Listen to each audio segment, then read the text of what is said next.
Pendant que tu es assis là,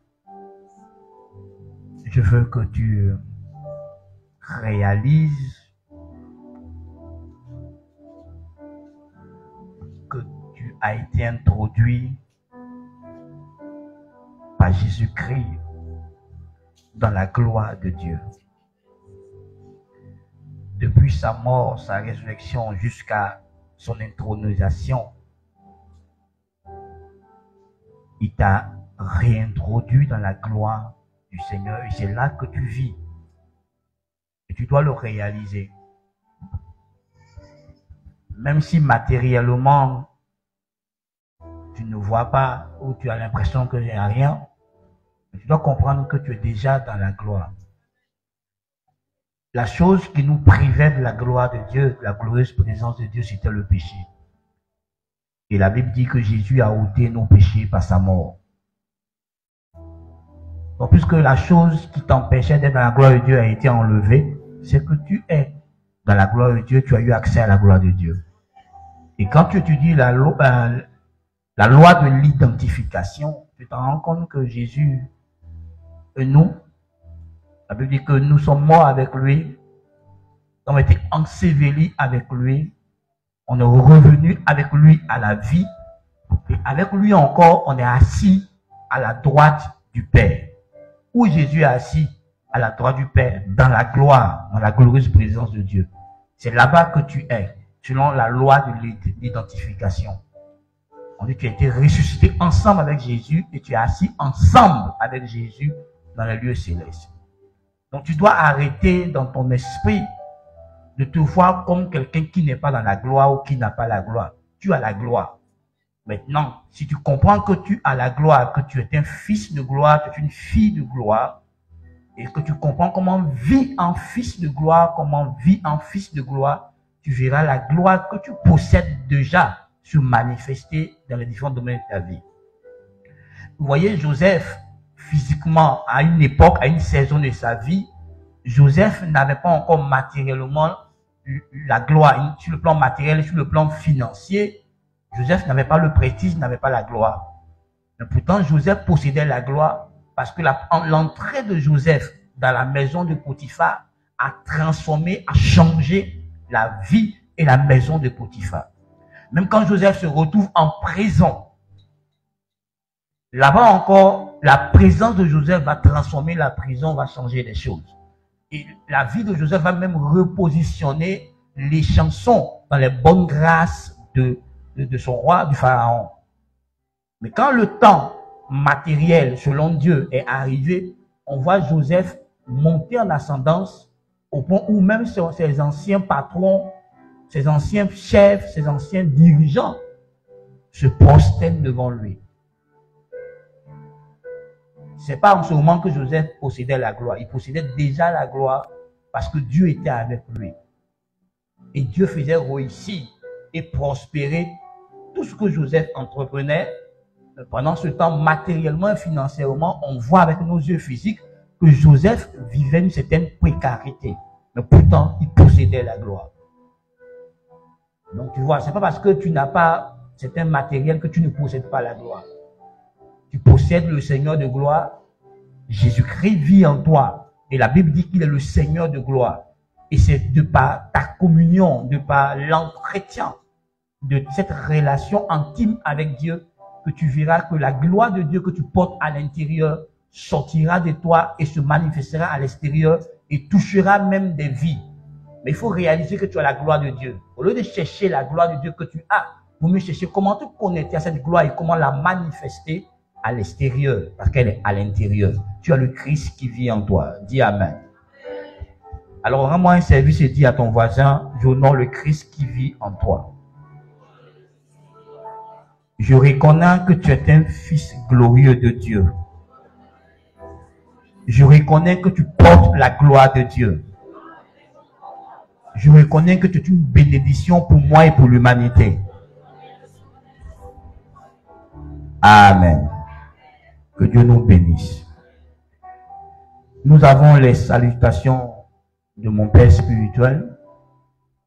Et certainement, dans le mois de novembre, il sera là, il sera présent, il sera en Côte d'Ivoire. Et ensemble, nous avons décidé que on fera 1 ou 2 séminaires durant son séjour, parce qu'il sera là pour 45 jours. Donc, pendant ces 45 jours, il va nous bénir, puisque vous savez que novembre est le mois avant-dernier de l'année. On ne pourra pas l'avoir en décembre, parce qu'il veut faire ça avec l'église de Paris.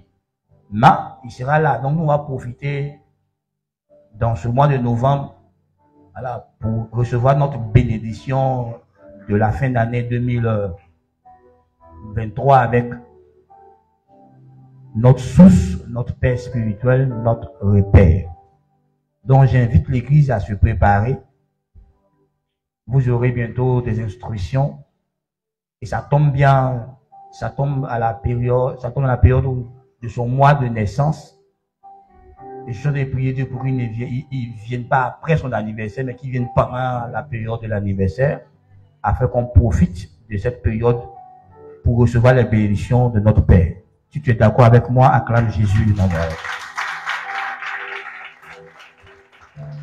Amen, amen. Frère,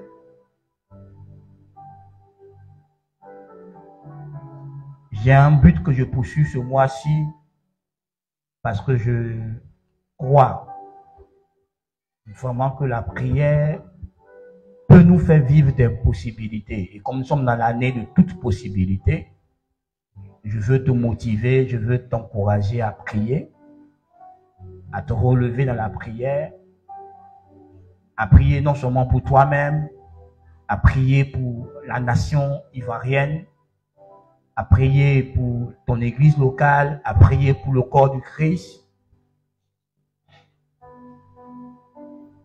Et pendant que je parle du corps du Christ, nous avons certainement que vous avez entendu ou écouté des choses sur le net qui touchent l'église, qui touchent certaines têtes de l'église, certains dirigeants de l'église.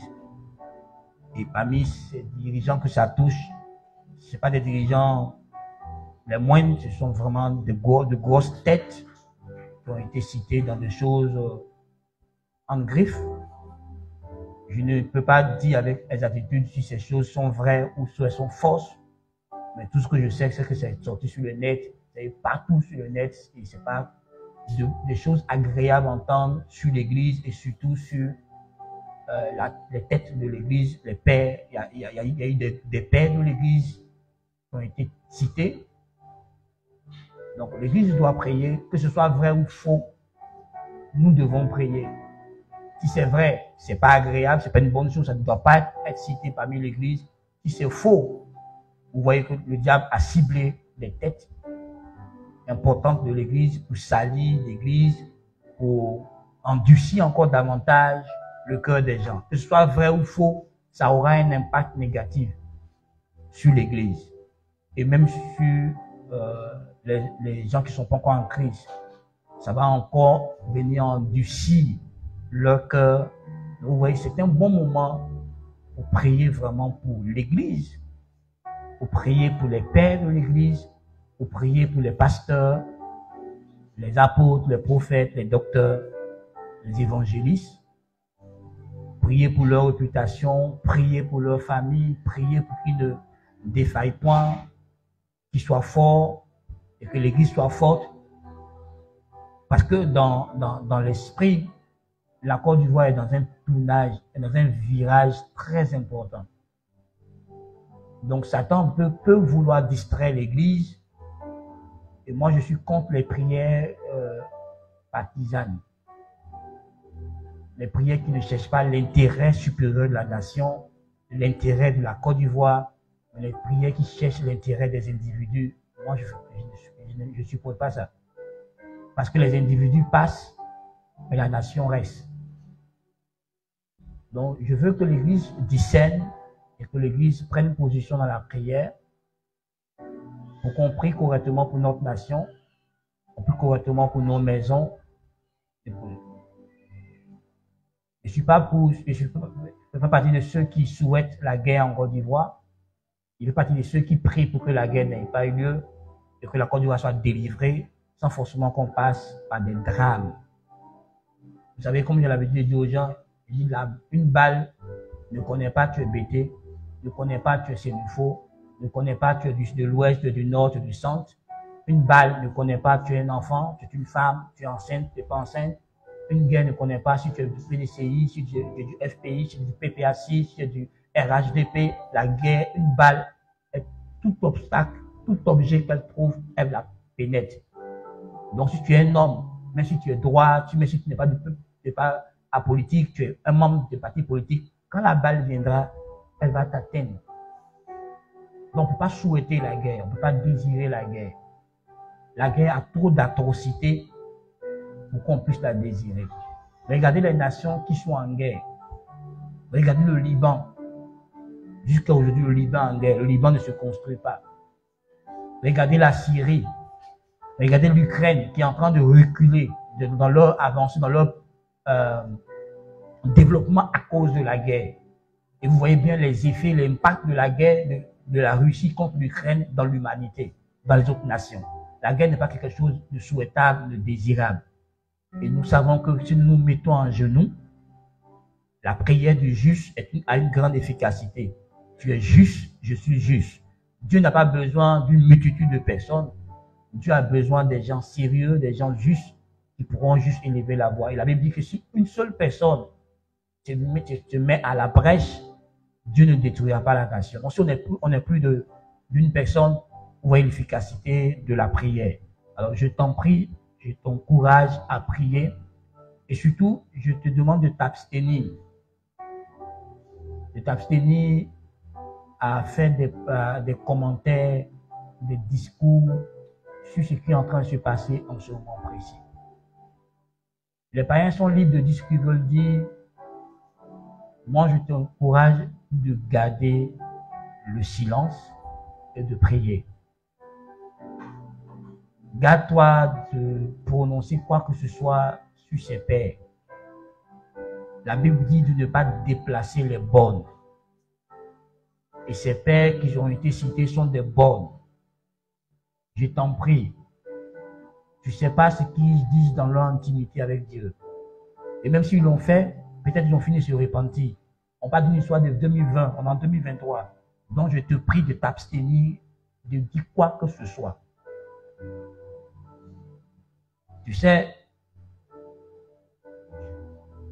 quand tu n'es pas dans la position d'une personne, c'est facile de juger. Tu ne sais pas si c'est vrai, tu ne sais pas comment ils ont été acculés pour qu'ils se retrouvent dans une telle faiblesse. La bonne chose à faire, c'est de prier pour eux, de les présenter à Dieu, de les porter en prière. Si c'est faux, que Dieu les aide, eux et leur famille, à surmonter cette difficile épreuve. Parce que c'est de façon mondiale qu'on parle d'eux. Ce n'est pas en deux personnes, c'est de façon mondiale qu'on parle d'eux. Rappelez-vous qu'ils sont des pères, qui sont des époux. Qu'est-ce que vivent en ce moment leurs épouses, leurs enfants et les membres de leur famille de voir que leurs noms sont sur la toile, en vrai ou en faux. Alors, abstenez-vous d'avoir des propos déplacés. Ça peut être toi, ça peut être un membre de ta famille. Personne n'est à l'abri. Le diable nous guette nous tous. Alors, manifestons l'amour, que l'amour couvre et que l'amour nous pousse à prier pour eux. Que Dieu te bénisse. Alors, je vais continuer encore toujours dans cette affaire de prière. Mais cette fois-ci, je veux te dire, ne relâche pas dans la prière.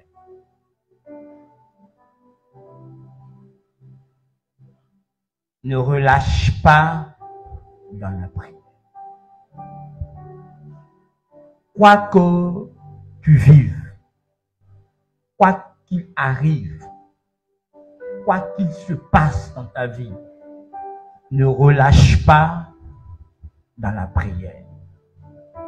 Même si la prophétie tarde, même si tes attentes ne sont pas encore comblées, même si tous tes besoins ne sont pas encore pourvus, ne relâche pas dans la prière. Même si ton corps subit des douleurs atroces, même si le diable inflige toutes sortes de maux à ton corps, ne relâche pas dans la prière.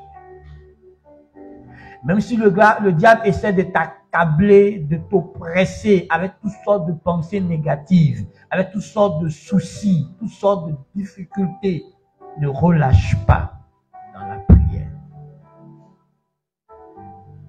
Frère, il n'y a aucune raison valable pour que tu ne pries pas. Aucune. Même si tu es écrasé de fatigue parce que tu viens du boulot et que depuis le matin, ton patron t'a accablé de corvées, de choses et que tu es venu émousser, tu es venu fatigué, tu es venu brûler. Ne relâche pas dans la prière. Tu ne sais pas ce que ça fait que quand tu ne pries pas. Tu ne sais pas. Même si tu es au bord de la dépression, ne relâche pas. Ne cesse pas d'invoquer le nom du Seigneur. Même si tu ne comprends pas la situation que tu vis, continue de parler à Dieu. Reste à genoux devant la face de Dieu. Mais si tu as l'impression que tu ne vois pas de progrès, continue de parler à Dieu. Ne t'arrête pas de parler à Dieu. Ne t'arrête pas. Frère, ne t'arrête pas de parler à Dieu. Si tu ne parles pas à Dieu, tu te mets en danger. Si tu ne parles pas à Dieu, tu te rends vulnérable. Tu te rends faible. Et tu seras une proie facile pour l'ennemi, pour le diable. Si tu cesses de parler, si tu cesses de prier, tu cesses de chercher le secours de Dieu dans la prière, le soutien de Dieu dans la prière, l'intervention de Dieu, l'aide de Dieu, tu te rends vulnérable. Rappelez-vous que Jésus a dit, veillez et priez, afin que vous ne tombiez point dans la tentation. Si tu ne pries pas, tu seras faible. Si tu ne pries pas, tu t'affaiblis spirituellement. Et si tu t'affaiblis spirituellement, tu seras une proie facile face aux principautés, face aux autorités, face aux esprits méchants dans les lieux célestes, face aux dominations. Tu seras une proie facile. Alors je t'encourage à prier.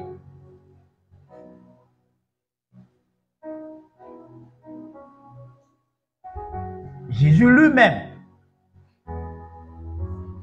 a enseigné la persévérance dans la prière par des paraboles de son vivant, en chair et en os.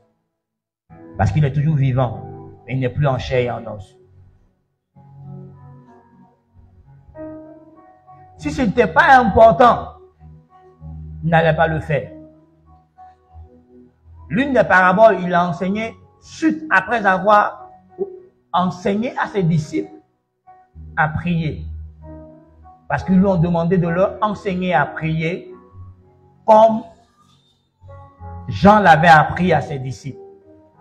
Et après qu'il leur a montré comment ils doivent prier, il leur a enseigné dans la suite une des paraboles sur la persévérance dans la prière. Donc Jésus ne les a pas juste enseigné à prier, mais les a aussi enseigné à persévérer dans la prière. À ne pas relâcher dans la prière. À ne pas abandonner leur vie de prière, mais avoir une vie de prière fidèle et constante.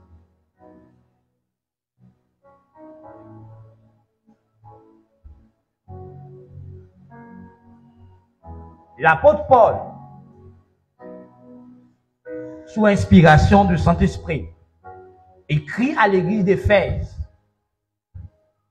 sur l'armure chrétienne, les armes spirituelles, dans Éphésiens chapitre 6, avec verset 10, jusqu'au verset 17, il cite les armures spirituelles que nous sommes censés porter.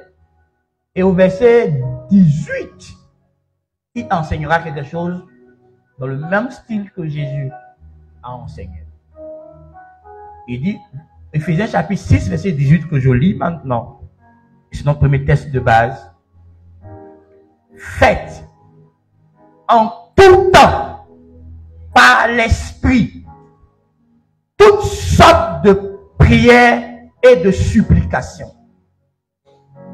Veillez à cela avec une entière persévérance et priez pour tous les saints. Je répète, faites en tout temps par l'Esprit toutes sortes de prières et de supplications. Veillez à cela avec une entière persévérance et priez pour tous les saints. Donc vous voyez que la prière fait partie aussi des âmes, fait partie aussi de l'armure spirituelle que le chrétien doit avoir afin de pouvoir tenir ferme contre les ruses du diable. Pour tenir ferme contre les ruses du diable, pour ne pas tomber dans les pièges, dans les tromperies, dans les faux raisonnements que le diable peut t'inspirer.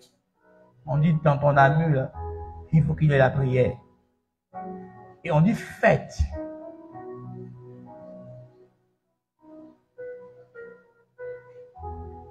Dans le mot grec pour faites, c'est une action continue. C'est comme le verbe aller, qui est dans la grande commission. C'est une action continue. Mais il y a un autre mot qui te montre que tu dois le faire. On dit en tout temps. En tout temps. On dit de prier en tout temps. C'est un ordre. Le verbe fait, c'est l'impératif présent. Donc c'est un ordre que Dieu te donne. C'est un commandement que Dieu nous donne. Il dit prier en tout temps. On dit adonne-toi à la prière en tout temps. Et Paul même va plus loin, il dit avec une entière persévérance.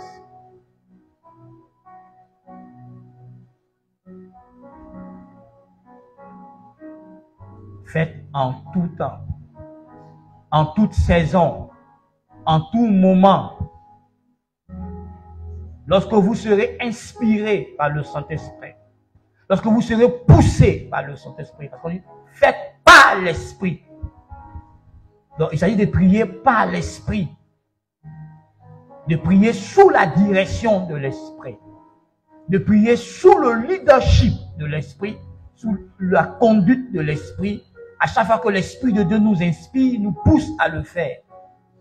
Donc je peux être dans la douche, je peux être en chambre, je peux être au bureau, je peux être dans un véhicule, et puis l'Esprit peut me pousser à prier. Juste peut-être 2 minutes, 3 minutes, 30 minutes, 15 minutes. Pas forcément en faisant une prière bruyante. Je sais que tu es sage, que le chrétien il est sage. Tu vas dans un lieu public. Et puis l'Esprit te pousse à prier, puis tu as commencé à crier à haute voix devant tout le monde. Tu vas dans un véhicule en commun, puis tu te mets à prier. Non, frère. Tu prieras simplement dans ton cœur. Tu parleras à Dieu en esprit. Et Dieu entend. Rappelez-vous que Anne est allée prier. L'homme de Dieu, Élie, était assis là, mais il n'entendait même pas ce qu'elle disait. Pourtant, elle priait. Souvenez-vous que la femme qu'elle a payé 112 ans a prié. Elle a prié dans son cœur. Et il y a eu un miracle extraordinaire. Elle a été guérie de 12 années de maladie. Donc, c'est pas parce que tu cries Parce que tu parles à haute et intelligible voix que les autres entendent, que Dieu va t'exaucer. Alors tu pries dans ton esprit, dans tes pensées, que personne d'autre n'entend, que Dieu n'entend pas. C'est pas parce que tu cries que Dieu va entendre. C'est parce que tu pries par la foi que Dieu t'entendra. Et je ne suis pas en train de dire qu'il ne faut pas prier à haute voix. Non. Et je te dis que sois sage dans la prière. Alors tu de prier en tout temps. Tu ne vas pas être, par exemple, tu es assis devant ton patron et en train de parler, l'esprit te dit, prie.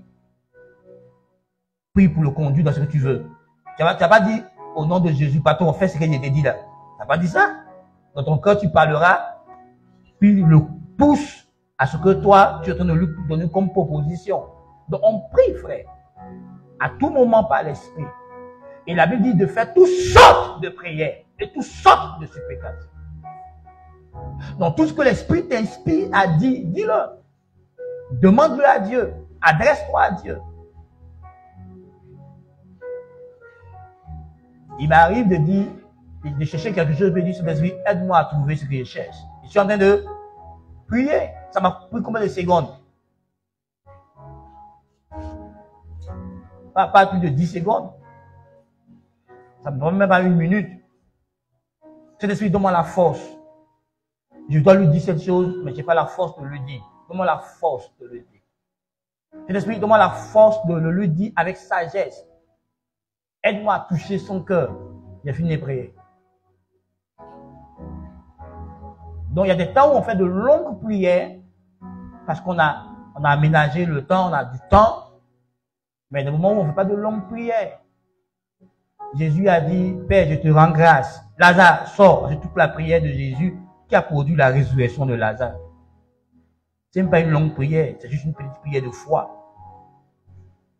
Mais la Bible dit de prier en tout temps, par l'esprit. Donc, en tout temps, l'esprit peut te pousser à prier. L'esprit peut te mettre à cœur de prier. L'esprit peut t'inspirer de prier, de t'adresser à Dieu, de parler à Dieu, de soumettre la situation à Dieu. Et au moment où on est dans l'impasse, on ne sait même pas quoi faire. Et tu dis sur l'esprit, montre-moi quoi faire. Montre-moi quoi dire. Et le moment où tu prends une situation, et puis il n'y a aucun mot que tu pourras dire à la personne pour l'aider. Quand c'est comme ça, moi, je prie pour la personne. Il prie en la remettant entre les mains de Dieu. Parce que lui seul peut pénétrer son cœur, pénétrer au plus profond de son être pour la consoler, pour la fortifier. Parce que moi, je ne pourrais pas le faire. Mes mots sont trop faibles devant la situation que la personne expose. Alors, je prie pour que Dieu, il peut le faire. On dit toutes sortes de prières, toutes sortes de supplications, toutes sortes de requêtes. Dans le règne de l'esprit, il n'y a pas une chose qui est petite. Frère, écoute-moi bien. Aussi longtemps que tu ne vas pas comprendre ce verset, tu vas regarder à ta suffisance. Mais quand tu comprends ce verset te montre que tu es insuffisant. Quel est ce verset? Jésus a dit en Jean 15, verset 5, sans moi, vous ne pouvez rien.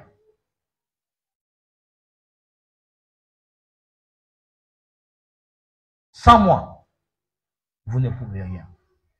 L'apôtre Paul le reprend d'une autre manière en Philippiens 4, 13. Il dit, je puis tout par celui qui me fortifie. Donc, tout ce qu'on arrive à faire, c'est Dieu qui nous en donne la force. C'est Dieu qui nous en donne les capacités, les moyens. Sans Dieu, tu ne peux rien faire. Et vous voyez, quand la Bible te dit dans 1 Thessaloniciens 5, prie sans cesse. C'est de ça qu'on parle. Parce que la prière t'aidera à exprimer ta dépendance vis-à-vis de Dieu. La prière t'aidera à montrer à Dieu que tu reconnais ton insuffisance et tu reconnais lui sa toute suffisance et sa toute puissance et ton besoin de lui dans tous les domaines de ta vie. Les hommes, ça c'est l'un des signes des hommes qui sont humbles. Ils prient. Ils ont toujours leurs genoux à terre.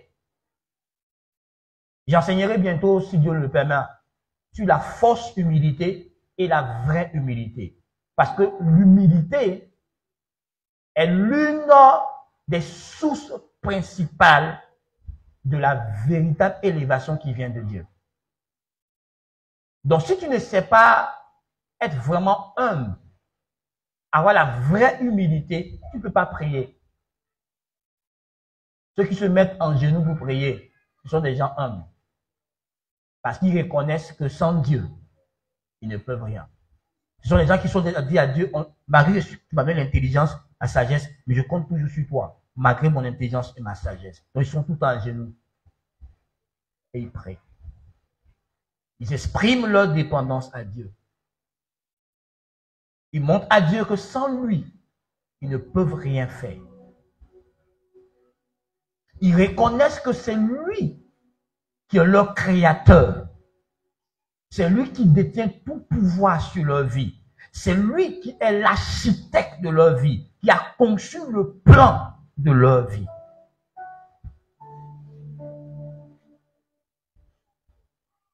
Et ces personnes sont persévérantes en prière. Elles sont constamment devant Dieu. Être constamment devant Dieu ne veut pas dire que je suis enfermé dans une chambre et puis je prie seulement. Non, c'est pas ce que ça veut dire. Ça veut dire que je suis conscient de la présence de Dieu et que, conduit par l'Esprit, en n'importe quel lieu, en n'importe quelle situation, en n'importe quelle saison de ma vie, je m'adresse à Dieu, je consulte Dieu, je parle avec Dieu. Je ne fais rien sans Dieu. Non, je lui parle à tout moment. On peut parler à Dieu à tout moment, dans notre cœur, dans notre esprit. On peut trouver un lieu où on passe du temps avec Dieu et puis exposer ce que nous traversons, ce que nous vivons, ce que nous attendons de lui, ce que nous voulons qu'il fasse dans la vie des autres. Et on parle avec Dieu.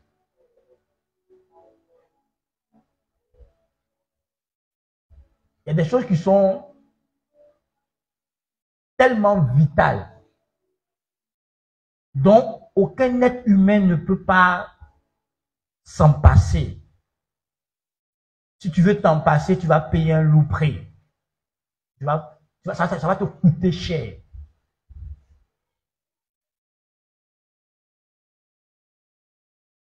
C'est de l'une de ces choses-là que je suis en train de parler ce matin, la prière. Il y a la méditation. Il y a beaucoup de choses. Il y a la louange, il y a la joie. Mais la prière est l'une de ces choses. Quand tu ne pries pas, frère, tu ne verras pas venir Satan contre toi. Tout te semblera que tout va bien. Pendant que Satan est en train de travailler dans ta vie. Mais il va tellement t'aveugler. Il va tellement aveugler ton intelligence que tu croiras que tout va bien. Pendant que tu es en train de te frapper. Vous savez, on le compare au serpent. Et l'une des choses que le serpent sait faire, c'est le camouflage. Les experts qui ont étudié le serpent disent que un serpent peut être dans un endroit et tant qu'il n'est pas en danger, tant qu'il n'est pas menacé, il vit là. Et puis la personne ne saura qu'il est là. Donc il peut vivre dans une maison. Et puis tant qu'il n'est pas menacé par ceux qui vivent dans la maison, ils ne sauront pas qu'il est là. Et puis se multipliera là. Et quand j'ai écouté ce documentaire, j'ai fait une projection sur Satino. Vous savez que Dieu, il ne combat pas les choses pour rien. Quand on dit que Jésus est le lion de la tribu de Juda, on parle de la royauté du lion. Mais quand on dit que le diable rôde autour de nous comme un lion rugissant, on parle du fait que le diable est un prédateur. Tu vois? Donc, tu vois, quand on parle dans la Bible, quasi, est-ce qu'on veut t'expliquer? Donc, quand on dit que le diable est comme un serpent, il faut comprendre que le diable est dans ta vie, et puis il va te manipuler à sa guise, et tu crois que c'est toi-même qui es en train de te parler. Le diable peut venir comme il est venu devant Adam. Adam n'a pas vu le diable. Adam a vu Ève. Il a vu sa femme. Pourtant, c'était le diable qui lui parlait. C'était pas sa femme qui lui parlait. Et puis Adam allait prendre le fruit là, et puis il a mangé. Le diable a inspiré Sarah. Elle a parlé à Abraham. Abraham n'a pas vu le diable. Il a vu Sarah qui se soucie de lui, qui veut qu'il soit père, que c'est une épouse dévouée, une épouse qui est prête à se sacrifier. Il n'a pas vu que c'était le diable qui voulait en cacher sa destinée. Est-ce que je parle à quelqu'un ce matin? Écoute-moi. La religion nous a caricaturé le diable d'une certaine manière qui n'est pas vraie. Le diable peut venir vers toi comme ton meilleur ami. Le diable peut venir vers toi comme quelqu'un qui se soucie de ton bien-être. Rappelez-vous qu'il a dit à Ève que Dieu lui a caché quelque chose. Parce que Dieu sait qu'elle dit, elle mange fruit là, elle sera comment? Ça ressemblait à quelqu'un qui pense à elle, qui cherche ses intérêts. Or, c'était sa tombe, l'état de creuser. Rappelez-vous qu'on dit les faux prophètes. Donc, les faux prophètes au service du diable. On dit, viens vers nous comment? Hein? En agneau. Pourtant, ce sont des loups ravisseurs, déguisés en agneau. Donc, ils ne viennent pas comme des gens qui vont nous tuer. Ils viennent comme des gens qui vont nous secourir. Or, ils viennent pour nous tuer.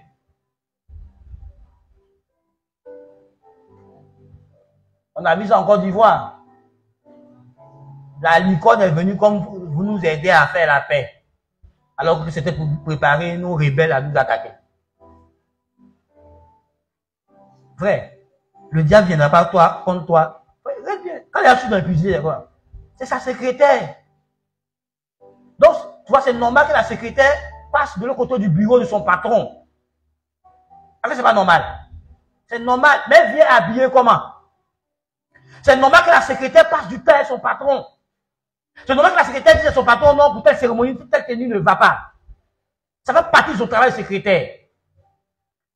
Vous comprenez?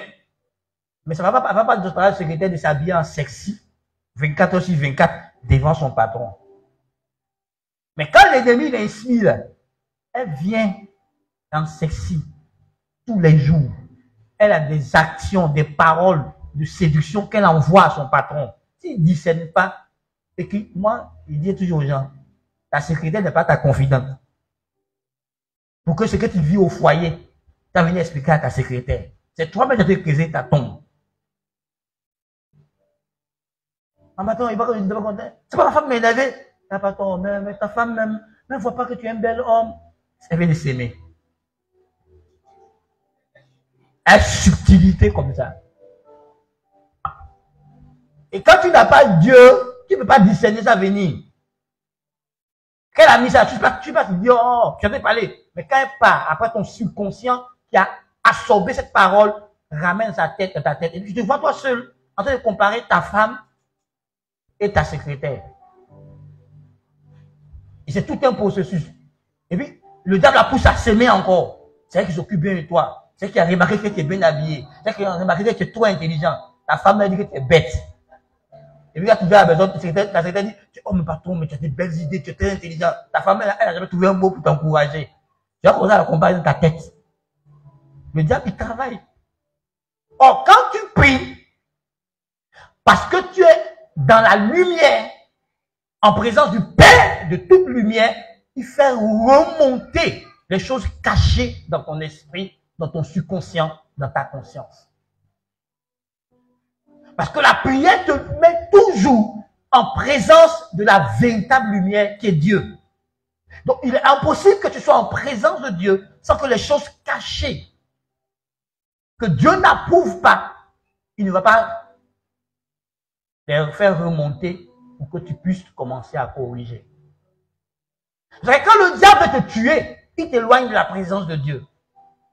Il fait tout pour que tu t'éloignes de la prédication de la parole de Dieu, de la communion des frères, de la prière. Parce que tant que tu pries, la lumière viendra. Tant que tu lis la Bible, la lumière viendra. Tant que tu viens à l'église, la lumière viendra. Tant que tu, avec un frère en Christ, parce que ce sont tous des porteurs de lumière, ce frère en Christ, poussé par l'esprit, dira une chose qui va t'interpeller, dira une chose qui va te parler, dira une chose qui va éveiller ta conscience sur un but d'attaque de l'ennemi.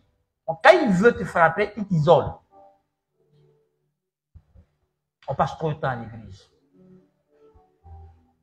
L'église met des taux monotones. Tu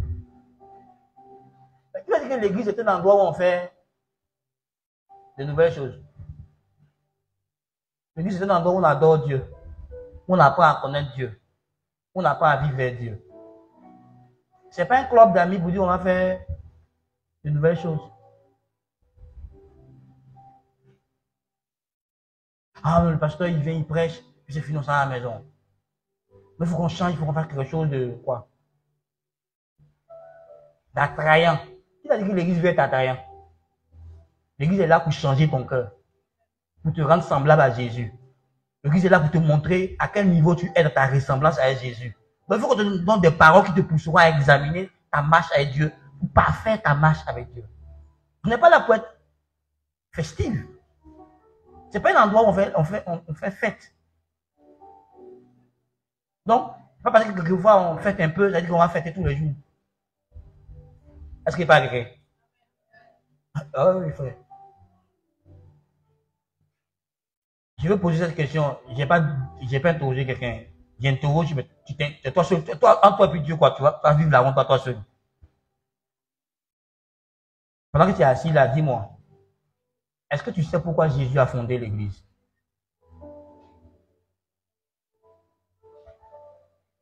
Quand Jésus a dit, je bâtirai mon église, est-ce que tu sais pourquoi Jésus a fondé l'église?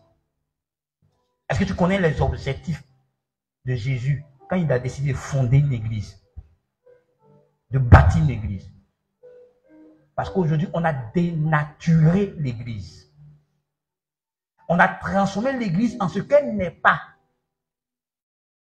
Et quand un pasteur qui est éclairé est en train de vivre l'église comme ce pourquoi l'église est créée, on trouve que le pasteur n'est pas... Hein? Il est tordu, il est archaïque, il n'est pas moderne, il n'est pas quoi encore là même. Là, de nouveaux mots là. Il n'est pas stylé, il n'est pas choco. C'est un vieux pasteur. Il a des vieilles leçons, des leçons qui sont faites à la page. C'est démodé. Il nous présente une vie démodée, une vie dégradée. On est au 21e siècle. Qui t'a dit que l'église est au 21e siècle?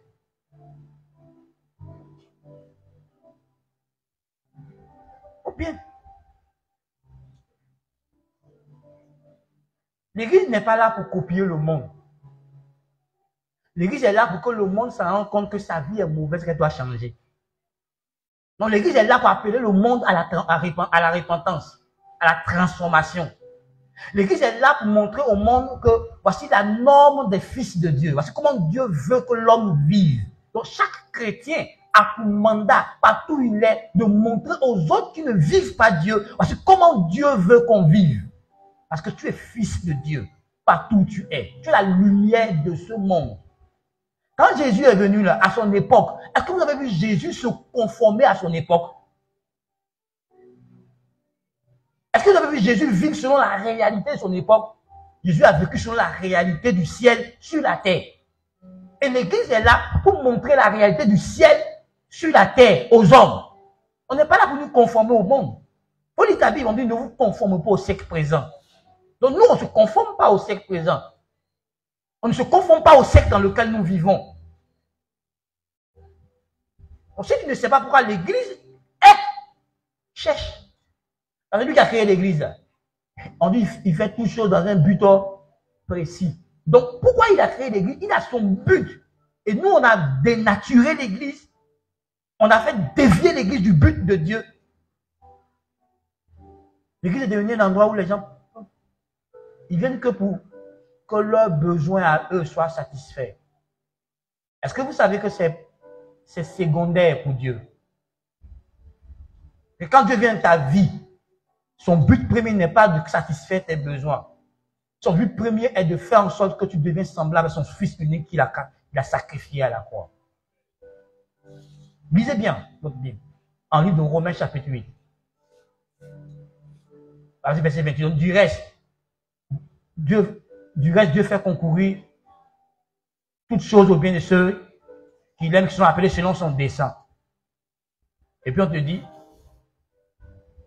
ceux qu'il a connus d'avance, les a aussi prédestinés à devenir semblables à son Fils. Pour que son Fils soit le premier-né de plusieurs frères. Donc vous voyez, Dieu lui veut bâtir une famille. Dieu il veut une famille. Quand il a créé Adam et Ève, c'était pour avoir une famille. C'est pour ça que quand Jésus vient, Dieu fait en sorte qu'on comprenne et que quand Jésus nous parle de Dieu, il nous présente comme notre Père. Pour qu'on comprenne que Dieu veut une famille et Dieu est en train de se bâtir une famille. Et vous voyez, quand un père a une famille, ce père a une vision et ce père-là donne une formation, une instruction à ses enfants. Il y a comment il veut que ses enfants marchent, se comportent, se conduisent. Pour que partout ils vont, leur famille ne soit pas déshonorée et que leur famille soit honorée. Est-ce que tu comprends que tu es membre de la famille de Dieu? Et que dans la famille de Dieu, il y a comment on vit. Dans la famille de Dieu, il y a nos convictions, il y a nos croyances, il y a nos valeurs. Frère, quand tu compares les familles bêtées et les familles attirées, on a les mêmes valeurs, on a la même culture, on a la même croyance. Non. Mais pourquoi la famille de Dieu sur terre se comporte comme la famille du diable? Parce qu'on n'a pas compris pourquoi on est chrétien. Pourquoi Dieu nous a tirés du monde. Mais quand tu lis ta Bible, la Bible dit, on est dans ce monde afin d'annoncer les vertus de celui qui nous a appelés par sa propre gloire. Donc, je suis dans ce monde pour annoncer les vertus de mon Père Céleste. Pour révéler le caractère de Dieu, pour révéler la personnalité de Dieu, pour révéler l'identité de Dieu à ceux qui ne connaissent pas Dieu. Aussi moi-même, je me comporte de telle sorte que l'identité de Dieu est camouflée, est ternie, j'échoue. C'est là qu'on dit que tu as péché, que tu as raté ta cible, tu as raté ton but. Voici le vrai péché. C'est de vivre une vie pour laquelle tu n'as pas été créé. C'est de vivre en dehors de la volonté de Dieu. Et de vivre en dehors du plan de Dieu. Et de vivre en dehors de la cible que Dieu t'a donnée, que tu es censé atteindre par ta marche. Donc si tu ne pries pas, frère, c'est facile pour le diable. Il va t'éloigner du but de Dieu pour ta vie. Ne prie pas. C'est facile que le diable va te faire dévier plutôt de la trajectoire que Dieu a prévue pour toi. Parce que tu ne pries pas. Parce que la prière, elle est des moyens qui nous maintiennent dans la communion avec Dieu, dans l'intimité avec Dieu. Tu ne pries pas. Frère, tu n'es pas persévérant dans la prière. Tu as relâché dans la prière. Il y a des choses qui ne vont pas t'arriver. Pas que Dieu ne l'a pas voulu, mais pas que Dieu ne veut pas pour toi. Rappelle-toi que Daniel entre en jeûne de 21 jours. Jeûne de 21 jours de jeûne et de prière. La Bible dit que dès le premier jour de sa prière, Daniel a été exaucé. Dès le premier jour. Mais l'ange qui lui apportait la révélation a été intercepté, a été bloqué par un ange déchu, par un démon.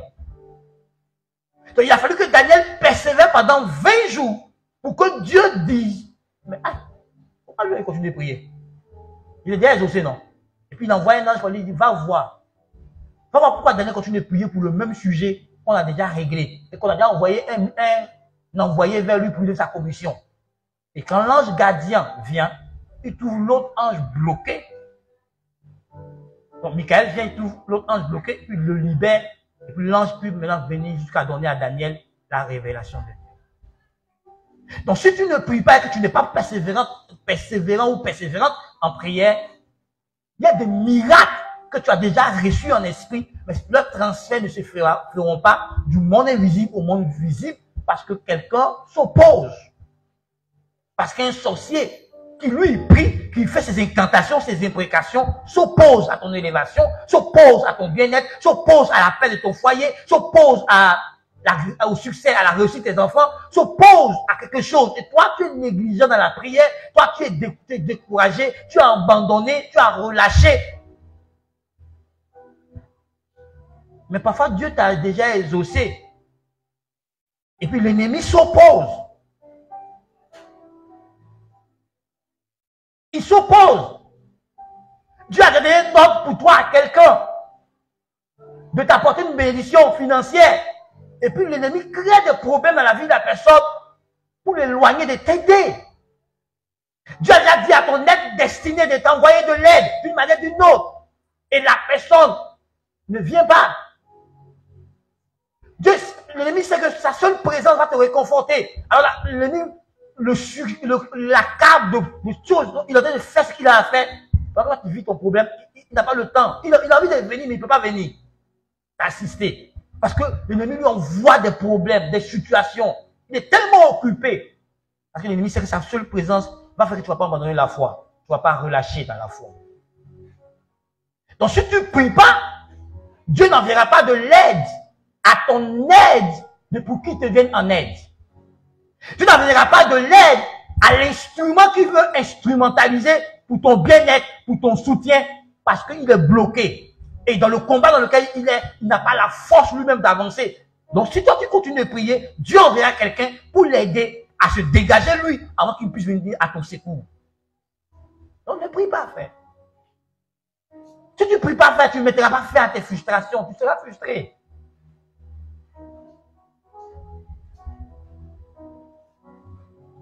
Il y a des événements surnaturels que tu dois enfanter dans la prière.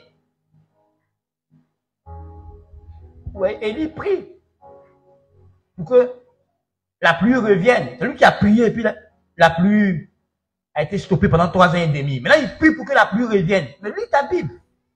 Il a envoyé son disciple 7 fois pour aller vérifier si la pluie est en train de venir. Donc, il a prié jusqu'à ce que les nuages se forment et que la pluie vienne. Il a prié, il a persévéré dans la prière. Quand tu prends le miracle d'Élisée, où il a ressuscité le fils de la femme sunamite, il faut bien lire le texte. Il a tenté plusieurs fois avant que l'enfant ne revienne à la vie. Il ne s'est pas arrêté, il a tenté. Ce n'est pas la première tentative qui est un miracle. Il a persévéré. Toi, tu dis, je désire des changements dans ma vie. Je veux que telle chose change. Je veux que Dieu fasse ça pour moi. Mais à peine tu pries, à peine tu t'engages à prier jusqu'à ce que tu veux voir Dieu faire soit fait. Frère, écoute-moi. La Bible dit qu'Isaac, à 40 ans, s'est rendu compte que sa femme, Rebecca, était stérile. Mais pourquoi la Bible te donne tous ces détails? C'est pour que tu comprennes. Alors, la Bible dit qu'il s'est mis à prier. Et puis c'est quand il a eu 60 ans que Rebecca est tombée enceinte des jumeaux, Ésaü et Jacob. Ça fait combien d'années de prière? 20 ans. Toi, quand tu pries 1 heure, tu es déjà découragé. Quand tu pries 2 jours, 24 heures, tu es découragé. Lui, il a prié pendant 20 ans. Pour vaincre la stérilité, il a fait 20 ans de bataille, 20 ans de combat spirituel, 20 ans de prière pour que Dieu intervienne. Son père a fait 25 ans.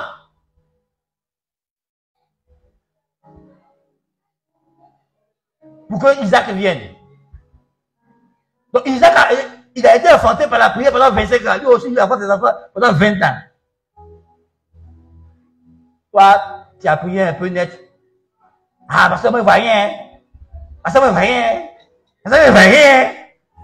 Il a prié 20 ans. Ouais, quand vous lisez la Bible, lisez bien les lignes. Parce que les événements ne sont pas produits du clic au clac. Non. Il y a eu des périodes. Il y a eu de l'espace. Des gens ont reçu de Dieu des prophéties. Mais c'est pendant des années, dans le combat spirituel, dans la bataille, dans la persévérance, en tout, qu'ils ont fini par entrer en possession de ce que Dieu a dit. Et nous, à peine nous sommes persévérants, à peine nous insistons, à peine nous persistons, à peine on abandonne tellement vite, on est tellement sujet à découragement facilement. Le diable sait ça. Donc, il met un petit blocage net, on est découragé. On va commencer à faire funérailles, on pleure. Écoute-moi, frère. Si quelqu'un t'a dit que la vie est facile, va dire que mon pasteur dit que tu es un menteur. La vie, elle n'est rien facile. Satan existe. Donc la vie ne peut pas être facile.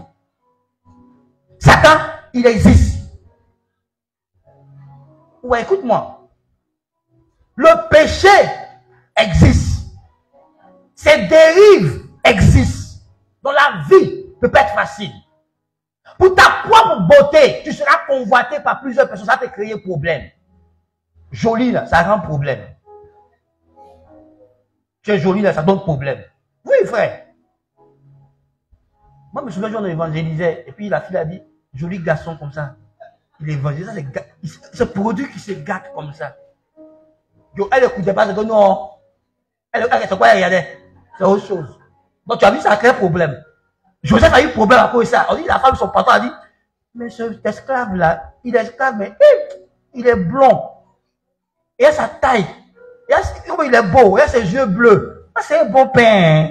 Il a eu problème. Il est là en prison à cause de beauté. Tu vois, frère? Il y a plein de filles, elles marchent dans la rue. À cause de sa propre forme qu'elle a, elle a un problème. Mais qu'elle passe comme ça, demoiselle, à cause de sa forme. Donc tu vois, toi-même là, tu as un problème. Il y en a qui ont un problème parce qu'ils sont intelligents. Rappelle-toi dans la Bible que, parce que Daniel était tellement intelligent, le roi pensait seul de le lever. Daniel n'a rien fait pour soudoyer son roi, mais parce qu'il était intelligent, parce qu'il était dévoué à son travail, parce qu'il était intègre. Quand son roi s'est rendu compte que dans la gestion des affaires du royaume, Daniel n'avait jamais détourné aucun centime. Daniel était vraiment intègre dans sa gestion, il était bien organisé, il travaillait bien. Quand le roi a vu son niveau de leadership, il a vu qu'il était meilleur en leadership que les autres. La Bible voulait le mettre au-dessus de eux tous comme le premier ministre. Les autres ont dit, comment ça? Un étranger, il va nous commander dans notre propre pays. Comment ça? Ils ont commencé à faire complot pour que le roi ne lève pas. Donc je vais te dire que, à cause de ton propre travail en entreprise, à cause de ta manière d'être en entreprise, parce que ton patron, souvent, il se cache dans la fenêtre et puis il te regarde. Il te voit travailler, il te voit parler avec les autres. Il est à la fenêtre, il regarde. Les autres vont à la maison à 16h. Toi, c'est à 22h, souvent, tu sors de l'emploi. On lui dit que tel directeur là, il est sorti à 22h d'ici. La semaine passée là, tous les jours à 23h, il sortait. Le patron a tout ça dans sa tête. Et puis les gens qui veulent la place que le patron va te donner là, et puis ils sont paresseux, et puis ils sont fainéants, et puis ils ne remplissent pas les critères, vont apprendre que toi, qui es nouveau dans la boîte là, le patron va te donner d'un tel poste. Ils peuvent aller au maraboutage, ils peuvent aller au fétichisme, ils peuvent aller dans une loge mystique contre toi. Donc tu vois frère, la vie est une bataille. La vie, il y a des combats énormes dans la vie. Aujourd'hui, tu es bon, bien portant. Et puis un matin, voici une attaque qui vient venir attaquer ta santé. Ton cœur grossit. Ou bien, te voilà, tu as AVC. Et ça diminue tes facultés, tes forces. Tu dois vaincre l'AVC pour te retrouver. Et à cause de l'AVC, on peut te dire, mon frère, on voulait te garder, mais tu n'es plus utile. Donc, on va te mettre à la retraite forcée. Voici ta vie qui vient de se basculer. Pour te relever, tu dois persévérer. Frère, il y a les coups de la nature. La vie, il faut être préparé, armé. Il faut avoir un mental de fer pour affronter la vie. Tu as planifié la trajectoire de l'avenir de ta fille. Et puis un gars qui n'a pas d'avenir, un gars qui s'en fout, un gars qui s'en fout, va séduire ta fille, il va grossir ta fille, il va mélanger la vie de ta fille, que toi tu as planifié. Donc si tu n'es pas prêt à affronter ça pour rebondir avec ton enfant, pour qu'elle puisse aller de sa destinée, voici sa vie qui est gâchée. Frère, moi je connais des filles qu'on a violées et les parents n'ont pas su réagir au viol de leur fille. Et puis ça détruit l'avenir de l'enfant. L'enfant qui était intelligente, brillante. La pauvre jeune fille, sa vie s'est arrêtée. La vie est difficile. Donc il faut que tu sois assis dans la prière pour affronter la vie. Et vous voyez, Paul dit, veillez à cela avec une entière persévérance. Prêtez votre attention. Veillez là, ça veut dire, c'est pas dire ne pas dormir. Parce que ça, c'est le premier sens. Le sens propre. Mais le sens figuré dit, prendre garde, appliquer ses soins, appliquer son attention à quelque chose. Paul dit qu'il faut appliquer ton attention à la prière. Il faut t'adonner à la prière. Il faut persévérer. Il ne faut pas relâcher de la prière. N'abandonne pas de la prière. Ne laisse pas tomber la prière. Quoi qu'il arrive, prie mon frère. Comme je t'ai dit dans cette série-là, 5 minutes de prière peut faire toute une différence. Juste 5 minutes de prière. Juste 5 minutes. On dit veiller. C'est Dieu qui te dit de veiller à ça. Dieu dit qu'il faut t'adonner à la prière. Rappelle-toi qu'on dit, avant toute chose. Donnez-vous la prière.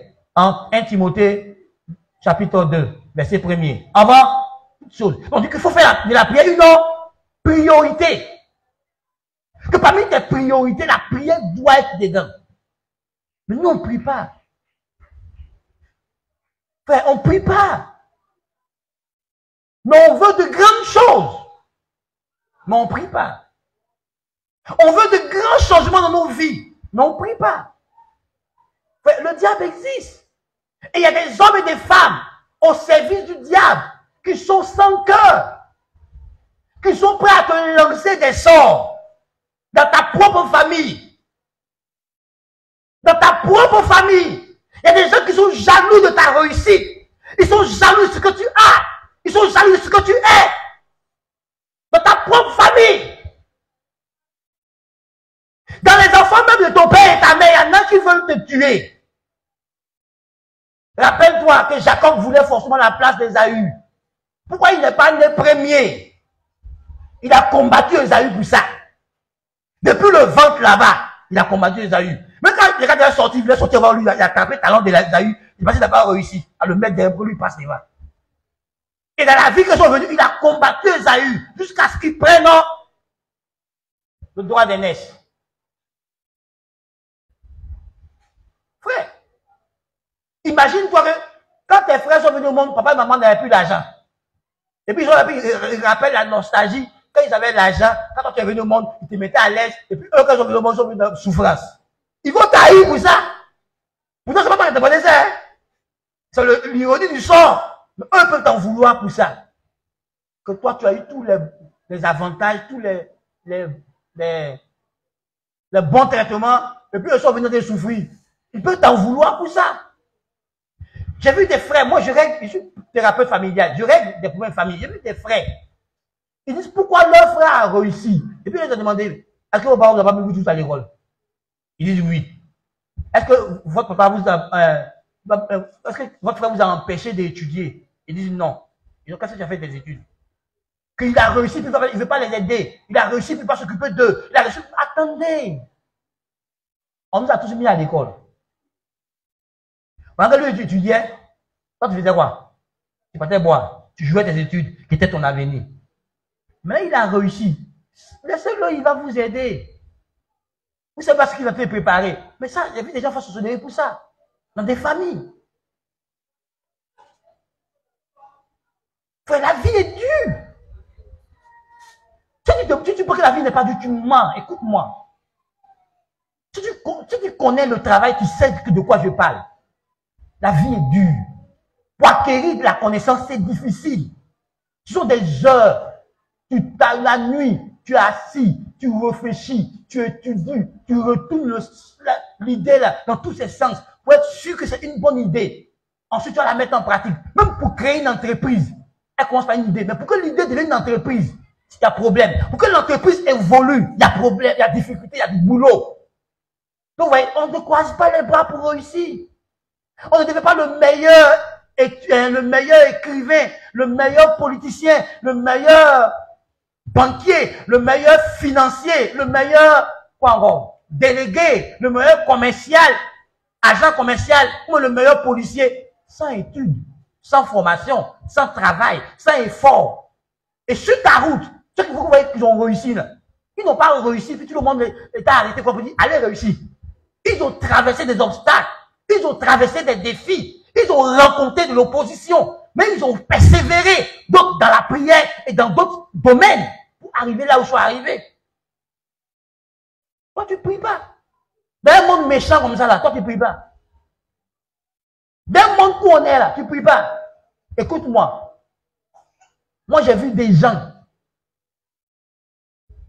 sa voisine, vendeuse, j'ai prié pour eux. Ma soeur, tu peux faire monnaie pour moi? Elle a fait monnaie pour l'autre. L'autre a pris sa monnaie, elle a parlé au maraboutage. Et puis son commerce a coulé. J'ai prié pour eux. Frère, Dieu m'a tout utilisé en délivrance. Donc, il y a des cas terribles. On m'a envoyé même une dame. C'est pas pour ça qu'on m'a envoyé la dame. Ça, une femme était jalouse parce qu'elle est vent et puis ça marche. La femme lui a lancé sort. Ici, on priait. La dame a parlé dans son corps. C'est pas amusement ce que je te dis là. Écoute-moi. Pourquoi je dis sur vos femmes, ne jetez pas vos vanillas dans les rues? Parce qu'il y a des gens qui se promènent dans les poubelles pour ramasser le vanilla des gens pour aller faire maraboutage avec. Pour prendre ta chance, le transfert d'étoiles. Il y en a qui mettent les jeux au carrefour, l'argent, tu viens, tu prends, ça va être transfert d'étoiles. Enfin, tout le monde veut réussir, mais tout le monde ne prend pas le chemin légal de la réussite. Il y en a qui prennent des chemins détournés. Ils sont prêts à tout pour réussir. Moi, je connais un ancien sataniste, qui est pasteur au Brésil, qui a rendu son témoignage. Il avait atteint des sommets dans la finance. Il devait faire des rituels avec 8 cadavres par jour. Donc, il partait dans les morgues, il payait des gangsters pour kidnapper des enfants, il tuait, il fait ses rituels. Il devait faire 8 rituels par jour, avec 8 cadavres. Tout ça parce qu'il voulait le sommet, la gloire, ceci, cela. Est-ce que Jésus le croise, quoi? Il le brise. Enfin, vous ne savez pas de quoi je parle. Quand vous n'avez pas croisé une personne là, vous ne savez pas de quoi on parle. Toi, tu n'es pas prêt à réussir. Il y a des gens qui sont prêts à réussir. Le gars, il a sacrifié son enfantement. Je connais une nombre de témoignages que un ami pasteur Benoît m'a rendu. Elle a fait vivre Python dans son ventre. Et puis elle est dans la douche, elle fait qu'elle a sorti le Python. Et puis elle le nourrit. Le Python était petit. Il grossisse. Donc, tu la vois, elle est obèse, elle a gros ventre. À quoi? Parce qu'elle porte un gros Python en elle pour réussir. Et c'est un jour, elle est dans la douche, elle a oublié de fermer bien la porte. Et puis un voisin qui venait à faire presser, l'a vu.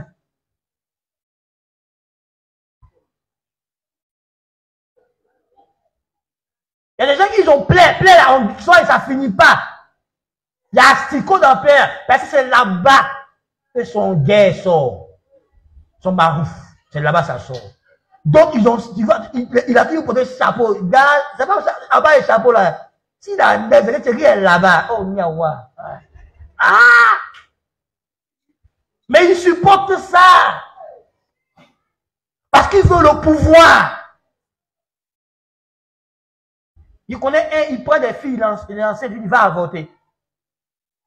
Pour que lui soit riche, il soit puissant. Quand il t'enceinte, tu avortes. Quand tu avortes, lui fait de la récupération. Tu es enceinte, il te dit, non, je ne veux pas enfant, avorte. C'est lui qui t'accompagne en clinique là-bas, puis il fait putain. Ouais.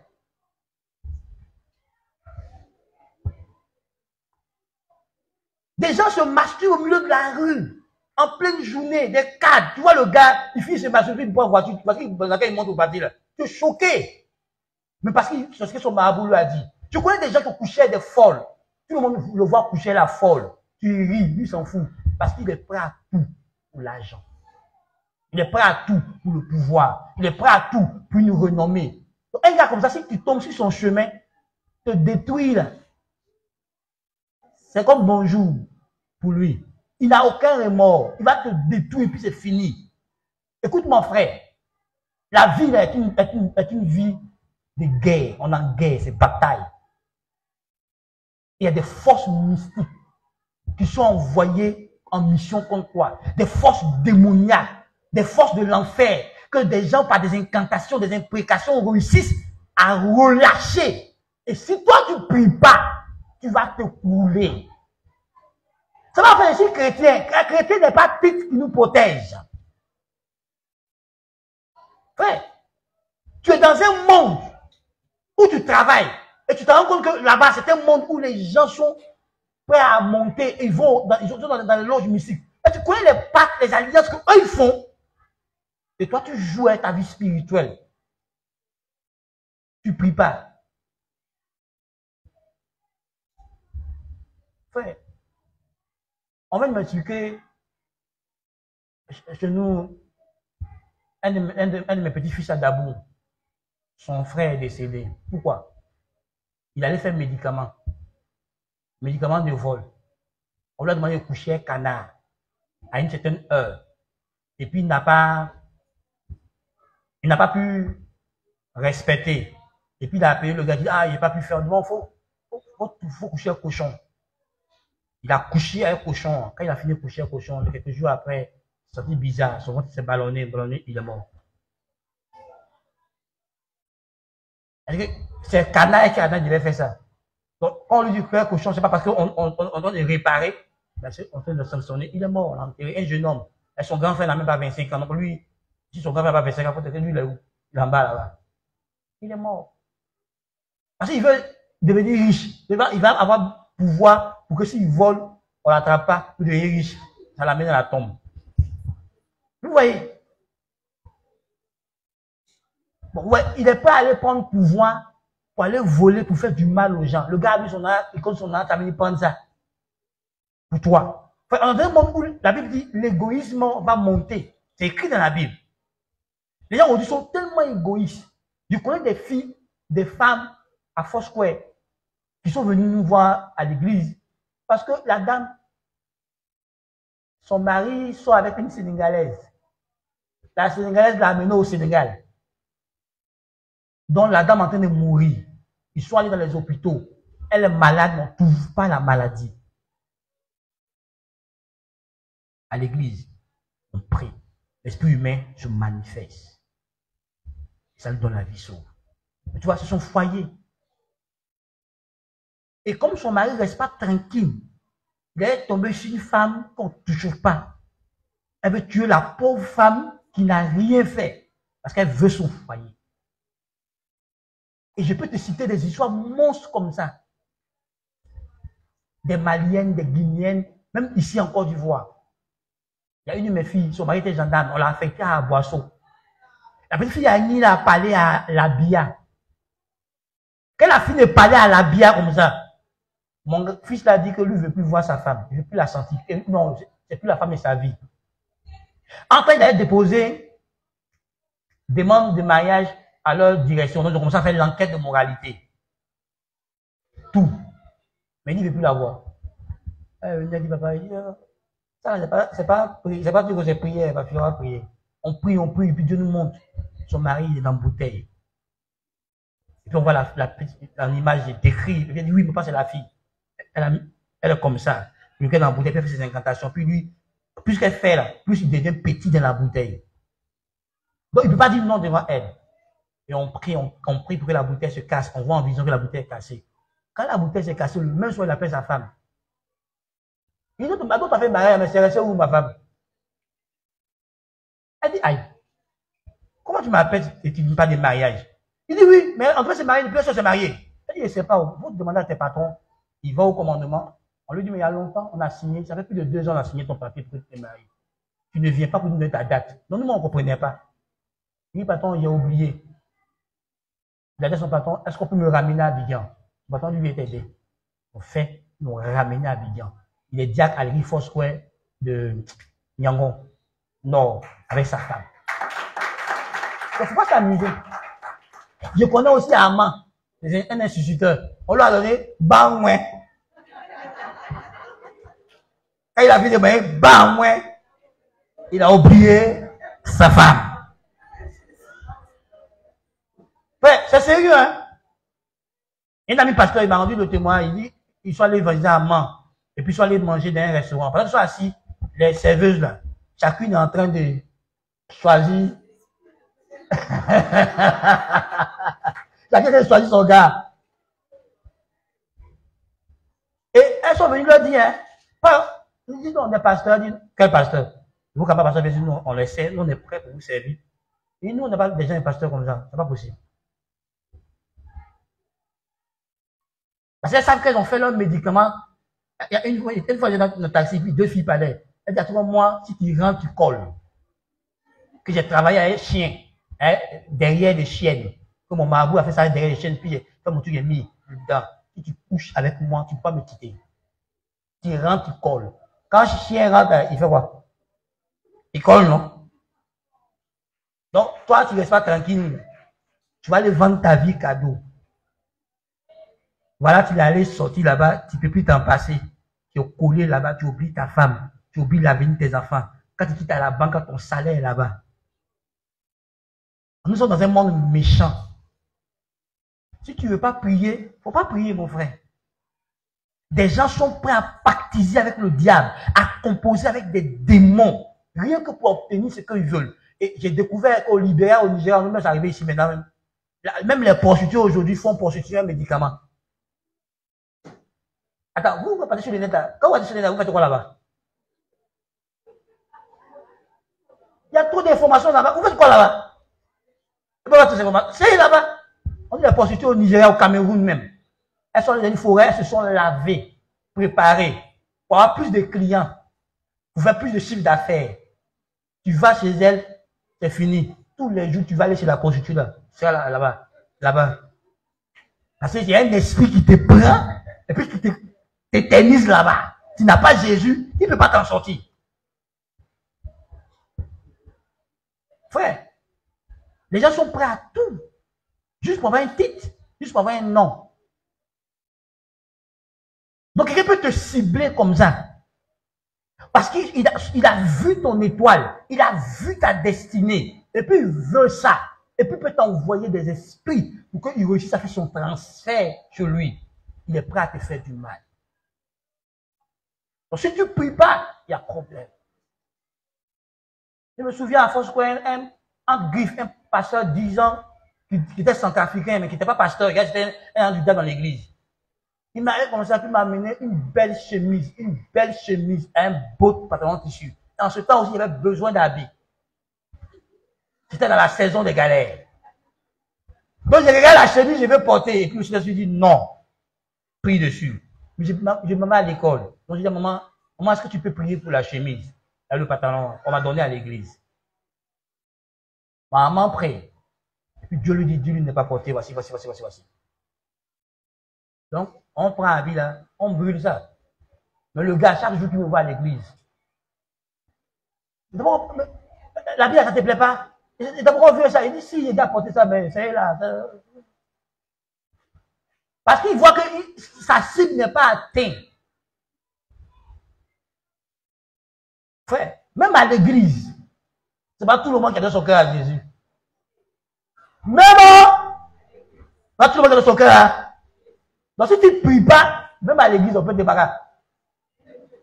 Ça à l'église, on te bagarre. Il y en a qui sont infiltrés par l'ennemi contre les enfants de Dieu. Donc même à l'église, il y a problème. Et vous voyez Jésus dans Luc chapitre 18, verset 1 à 8, que tu liras à la maison. La Bible dit que Jésus a donné une parabole pour montrer à ses disciples qu'ils doivent prier sans relâche. Quelle est cette parabole? Il a parlé d'une femme veuve et puis d'un juge inique qui était dans la même ville. La femme veuve allait voir le juge inique qui ne craignait personne, qui ne craignait pas Dieu, qui n'avait pas de dégâts pour quelqu'un, pour qu'il lui rende justice à sa petite adresse. Il ne voulait pas. Mais comme elle insistait, alors le juge unique a dit, même s'il ne craint pas Dieu, même s'il n'est pas de dégâts pour quelqu'un, parce que cette femme m'importune tellement, je vais lui rendre justice, ne pas qu'elle vienne me rompre sans cesse la tête. Et puis Jésus, quand il racontait la parabole, il attire l'attention de ses disciples sur ce que a dit le juge unique. Donc ça montre que c'est là le cœur de la parabole que Jésus est en train de dire. Il est en train de montrer que on peut obtenir des choses, on peut obtenir des changements, juste si nous persévérons, nous insistons, nous persistons dans la prière. On peut amener le diable à céder, à relâcher notre passage, à libérer nos progrès, nos bénédictions auxquelles il s'oppose si nous persévérons dans la prière. Donc, frère, si tu as relâché dans la prière, c'est le moment pour toi de revenir. Parce que je t'ai dit ce matin qu'aucune raison ne justifie qu'on relâche dans la prière. Donc, toutes les raisons que tu avais qui te motivaient et t'encourageaient à ne pas prier sont tombées ce matin. Parce qu'on dit qu'il n'y a aucune raison qui justifie que tu ne pries pas. Donc, si tu étais tombé, tu avais baissé, je t'encourage ce matin à revenir dans la prière. À revenir dans la prière. Peu importe la raison qui justifiait ça, je te demande ce matin de te relever dans la prière. Si ton cœur aspire à de meilleures conditions de vie, à des changements véritables dans différents domaines de ta vie, relève-toi de ta prière. Si Dieu t'a élevé et que tu désires maintenir cette position en attendant le prochain niveau d'élévation, lève-toi dans la prière. Si tu ne te lèves pas dans la prière, sache qu'il y a des gens dans l'ombre qui veulent cette élévation. Il y a des gens dans l'ombre à qui ça fait mal. Il dit terriblement mal. Ça leur fait mal au cœur que tu sois élevé.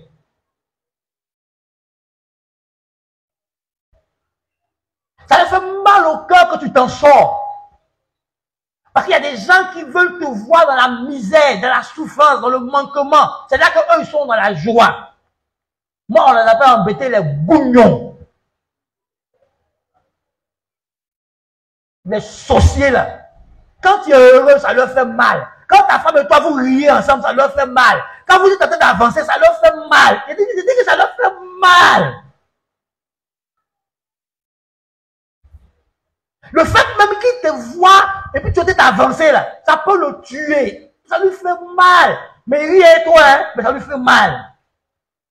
Si tu vois la nuit, ce qu'il fait, les danses rituelles qu'il fait, les incantations qu'il fait, les forces de ténèbres qu'il invoque dans les cimetières, au bord de l'eau contre toi, tu comprendras que tu dois prier.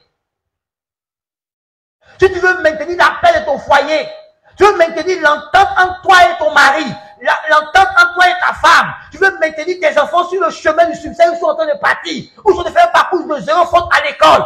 Frère, lève-toi pour prier. Tu veux éloigner ta famille des problèmes, des maladies, des difficultés, des choses mystérieuses. Lève-toi pour prier. Parce qu'il y a des gens dans l'ombre qui cherchent à te ramener au plus bas niveau que où tu étais, que Dieu t'a élevé. Ils sont là. Donc lève-toi pour prier. Si tu désires faire des progrès, tu désires voir l'accomplissement des paroles prophétiques de Dieu, des prophéties de Dieu, lève-toi et prie. Parce qu'il y a des entités démoniaques qui s'opposent à l'accomplissement de ta destinée. Des entités démoniaques qui veulent te voler ta joie, qui veulent te voler ta paix, qui veulent te voler ta prospérité, qui veulent te voler ton bien-être. Rappelle-toi que la Bible dit que le diable ne vient que pour voler, pour détruire et pour égorger. Rappelle-toi de ça. Et chaque démon qu'on envoie à ces 3 missions dans ta vie, soit ils viennent pour voler, soit ils viennent pour détruire, soit ils viennent pour tuer quelque chose de bon en toi, ou carrément appliquer carrément ces 3 missions. Je t'en supplie, frère, ne t'amuse pas avec la prière, ne t'amuse plus avec la prière, ne t'amuse plus avec ton temps de prière, ton temps d'intimité avec Dieu. Quand l'Esprit de Dieu te pousse à prier, frère, obéis, quel que soit l'endroit où tu es, prie. Frère, ne t'amuse pas avec la prière. On est dans un monde tellement méchant. Le monde a 2 facettes. Quand tu as d'abord goûté la facette dont je parle là, tu joues avec ta vie spirituelle. Oui, j'ai collaboré avec des gens dans le temps. Je suis allé en jeûne de 30 jours en 2009. Et puis celui que je pensais être pasteur, était l'un de mes assistants. Je suis en prière, Dieu me dit, c'est lui qui est ton problème. Il dit, comment il est mon problème? Puis Dieu commence à me donner des détails. Puis j'ai écrit. Puis Dieu me dit, tu vas sortir du jeûne. Quand tu vas arriver à l'église net, après le culte, il te dira que lui, il veut se retirer. Quand tu demandes la raison, il n'aura aucune raison. Et j'arrive à l'église. Après le culte, il vient me voir. Il dit, il veut se retirer.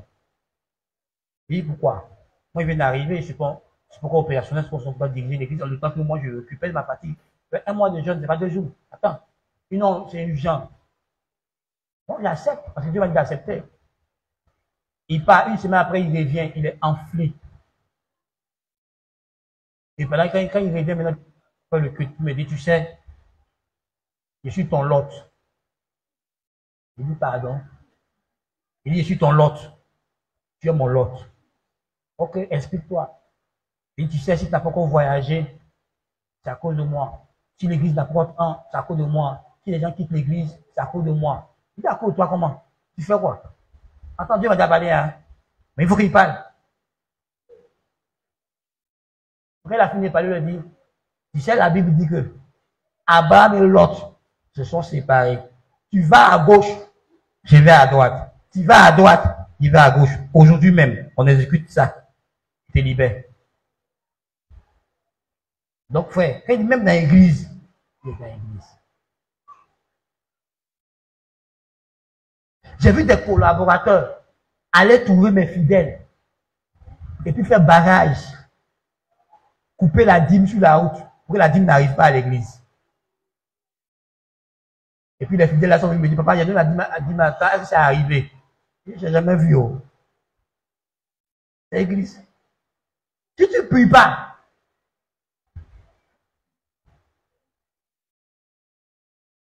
donc tu vois, ce matin, je veux juste te dire, prie. Prie sans relâche. Prie sans cesse. Prie jusqu'à ce que Jésus te montre sa bonté, te montre sa fidélité, te montre sa grâce. Et même quand il va te montrer sa grâce, continue de prier. Parce que ça fait mal à des gens.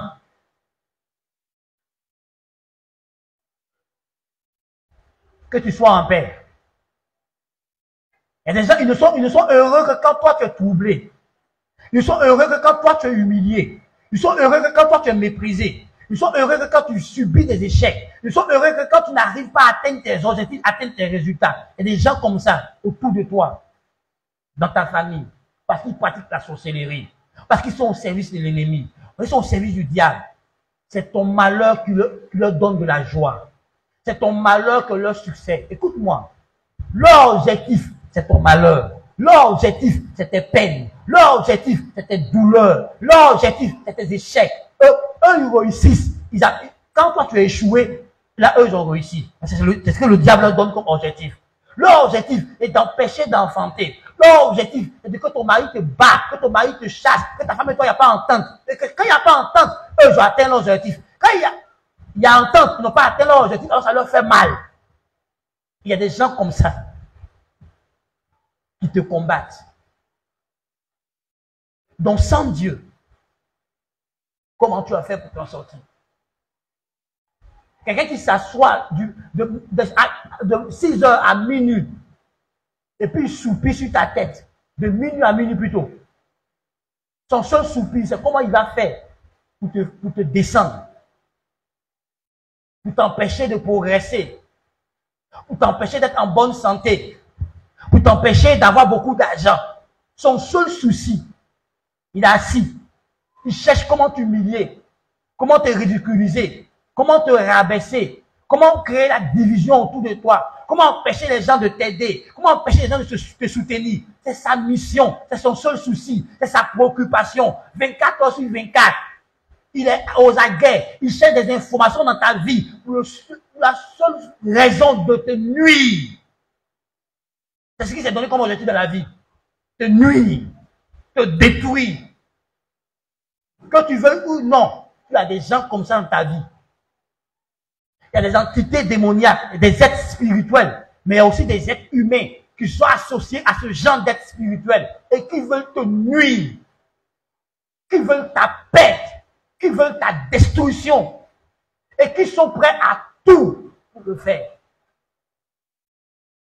Frère, j'ai croisé des familles où son oncle allait jusqu'au Burkina, son oncle allait jusqu'en Inde pour aller faire des pratiques contre lui. Ils sont prêts à aller comment dire, quand ils peuvent venir marchandiser d'un autre pays là, à importer des démons contre toi. Il y en a, ils vont en Égypte, ils vont en Inde, ils vont chercher ces démons contre toi. Il y en a qui vont au Tibet pour gouverner une nation, pour diriger un pays, pour contrôler le peuple d'un pays. Ils vont au Tibet faire des pactes à un haut niveau pour diriger la nation. Toi, tu es assis chez toi là, le pauvre ivoirien, on t'a envoyé un démon de haut là pour te contrôler, pour que lui te dirige. Donc si tu ne pries pas, c'est pas bon. Alors il faut persévérer dans la prière. N'accepte pas que le diable t'empêche de prier. N'accepte pas qu'un problème t'empêche de prier. Que rien ne t'empêche de prier. Même pas le bonheur. Mais si tu es dans le bien-être, ne cesse pas de prier. Qu'importe la saison de ta vie, ne cesse pas de prier.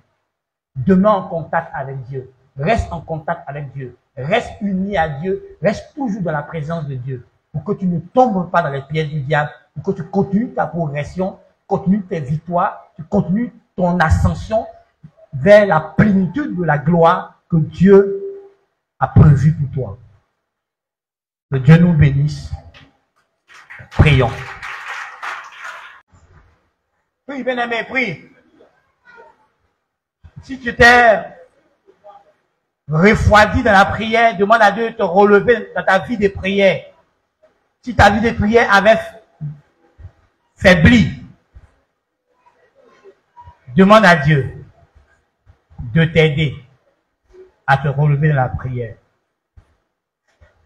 Demande au Seigneur qui t'aide à te relever dans la prière, qui t'aide à être persévérant dans la prière.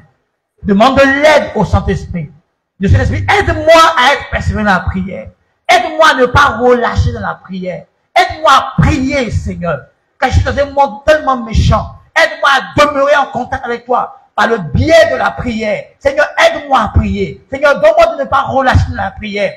Parce que je désire des changements dans ma vie. Je désire des progrès dans ma vie. Je désire que des choses impossibles deviennent possibles. Et par la prière, c'est possible. Alors, aide-moi à prier, Seigneur. Parce que je désire voir la gloire de Dieu. Je désire expérimenter la manifestation de la gloire de Dieu. Et par la prière, je peux le faire. Par la prière, je peux amener la manifestation de la gloire de Dieu dans ma vie. Alors Dieu, aide-moi à prier. Aide-moi à persévérer dans la prière.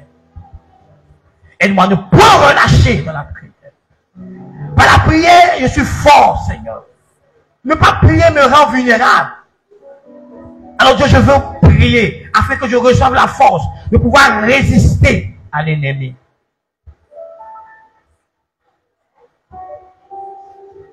Nous sommes exaucés au nom de Jésus. Père, je te confie la résolution de chaque membre de l'Église. Aide-nous à être déterminés et résolus à prier sans cesse, sans relâche. Donne à mon frère ou à ma sœur qui avait relâché de la prière de se réveiller, de se relever de la prière. Et donne-nous tous de persévérer, de prier sans relâche jusqu'à ce que, Père, nous entrons dans le royaume des cieux. Merci dans le nom de Jésus-Christ. Amen.